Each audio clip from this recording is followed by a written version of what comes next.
சாதாரணமாகவே படம் 2 heroine 3 heroine அப்படி இருக்கும். இந்த படம் இங்கே நான் தான் கிங்குன்னு வச்சுருக்கீங்க.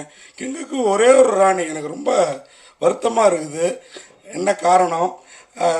அந்த பொறுத்தையும் ஒன்றும் காட்டல நீங்கள். அப்படி ஒரு டைட்டில்.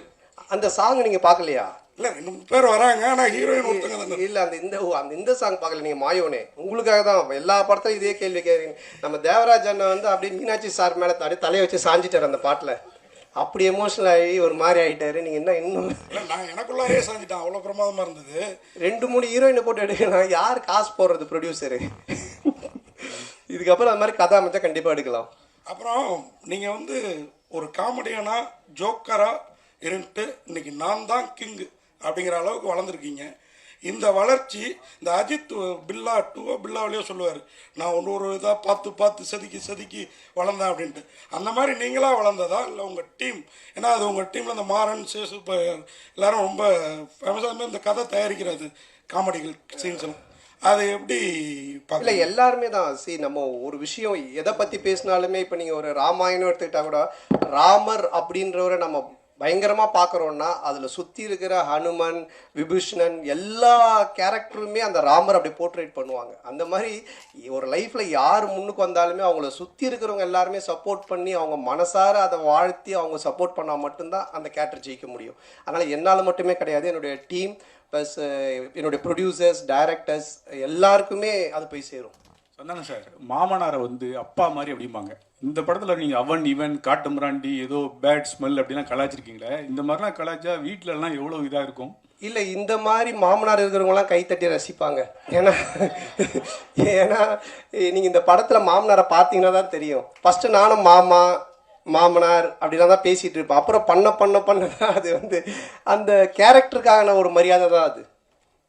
சார் அண்ணா நான் தான் கிங்கு சினிமாவில் இருக்கிறவங்களுக்காக சொல்கிறீங்களா இல்லை ஃப்யூச்சரில் அரசியலுக்கு வர போகிறீங்களா? அதை ஒட்டி இந்த டைட்டிலில் வந்துட்டு நீங்கள் ஓகே பண்ணீங்களா? இது எப்படி பதில் சொன்னாலும் மாட்டிக்கிற மாதிரி தான் இருக்கும். அரசியலுக்கு வர சொன்னாலும் தப்பாக தான் இருக்கும், சினிமா சொன்னாலும். இப்போது அது ஒரு ஹிட்டான ஒரு டயலாக். அது ரஜினி சார் சொல்லி ஹிட்டான டயலாக்கு. அது அன்பு சார் வந்து இது நல்லா இருக்கு, அதுவும் இந்த கதை மூலமாக கடைசியில் அந்த ஹீரோ பண்ணுற விஷயம் நல்லா இருக்குன்றதுக்காக வச்சது. மற்றபடி இது மற்ற பொது சினிமாவுக்காகவோ இல்லை அரசியலுக்காகலாம் கிடையாதுண்ணா.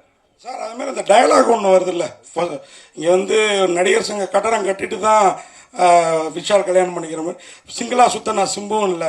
இது வேறு அதே மாதிரி இந்த நெட்ஃப்ளிக்ஸில் இவ்வளோ பிரமாதமாக கல்யாணம் பண்ணுவீங்கன்னா நெட்ஃப்ளிக்ஸில் போட்டுடலாமே அப்படின்னு. இது எல்லாமே இங்கே இருக்கிறவங்கள நீங்கள் தாக்குற. இதை வேறு யாராவது பண்ணால் வருத்தம் ஏற்படும். நீங்கள் பண்ணால் நாங்களும் ரசிக்கிறோம், சம்மந்தப்பட்ட அவங்களும் ரசிக்கிறோம். இது இப்படி ரசனையாக இருக்குங்கிறத எப்படி யோசிக்கிறீங்க? அதான் அது ரசனையாக இருக்குது. இது ஏன் பிரச்சனை ஆகக்கூடாதுன்னு இதை கேட்டுன்னு இருக்கிறீங்க. அடுத்தது கேள்வி. ஆனால் ஆக்சுவலாக இப்போ வந்து சேஷன் வந்து இதுவாயிட்டாங்க, களமாயிட்டாங்க. இன்னொரு நண்பர் இந்த படத்துலேயே ஆண்டனியும் ஹாஸ்பிட்டலில் தான் இருக்காங்க. ஸோ நான் விசாரிக்கும் போது பார்த்தீங்கன்னா சந்தானம் வந்து நண்பர்களுக்கு காசு கொடுக்கல, அதனால தான் அந்த உயிரிழப்பு ஏற்பட்டது அப்படின்னு சொன்னாங்க. சரி டேரெக்டாக நம்ம களத்துக்கு போவோம் அப்படின்னு சொல்லிட்டு ஆண்டனி கிட்ட மருத்துவமனைக்கு போகும்போது சந்தானம் தான் ஃபுல்லாக எனக்கு வந்து மருத்துவமனையில் காசு கட்டிட்டு இருக்காரு அப்படின்னு சொல்கிறாங்க. ஏன் உங்களை வந்து பின்னுக்கு தள்ளிகிட்டே இருக்கிறாங்க? எதனால் இது வருது உங்களுக்கு தெரியல. அது சில பேர் இப்போ எல்லாருமே என்னை ரசித்து எல்லாருமே நல்லா இருக்குன்னு சொல்லி பேசிட்டு அப்புறம் நானே கடவுளாக மாறிடுவேனே, அதனால் பிடிக்கல. அது தப்பாக சொல்கிறதுக்கும் சில ஆட்கள் இருப்பாங்க. அதை பற்றி நம்ம பெருசு பண்ணிக்க தேவையில்லை. நமக்கு பிடிச்சவங்களுக்காக நம்ம பண்ணுவோம், அவ்வளோதான். இப்போ படம் பார்க்கும்போது வந்து இவன் பண்ண காமெடி நான் சிரிக்கவே மாட்டேன்னு உட்காரத்துக்கும் சில பேர் இருப்பாங்க. அவங்களுக்காக நம்ம வந்து கஷ்டப்பட தேவையில்லை. நம்மளை ரசிக்கிறவங்களுக்காக பண்ணோம், அவ்வளோதான். நம்ம பண்ணுற விஷயம் இப்போ உங்களை மாதிரி சில பேருக்கு தெரிஞ்சு அது நல்ல முறையில் போய் ரீச் ஆகுது, அவ்வளோதான். இப்போ டைட்டில் வரும்போதெல்லாம் பார்த்தீங்கன்னா இப்போ தொடர்ந்து இனிமே இப்படி தான் அப்படின்னு வச்சிங்க. அதுக்கப்புறம் டிடி ரிட்டர்ன் 10 வருஷத்துக்கு முன்னாடி வச்ச டைட்டில் அது இப்போ தொடர்ந்து இல்லை.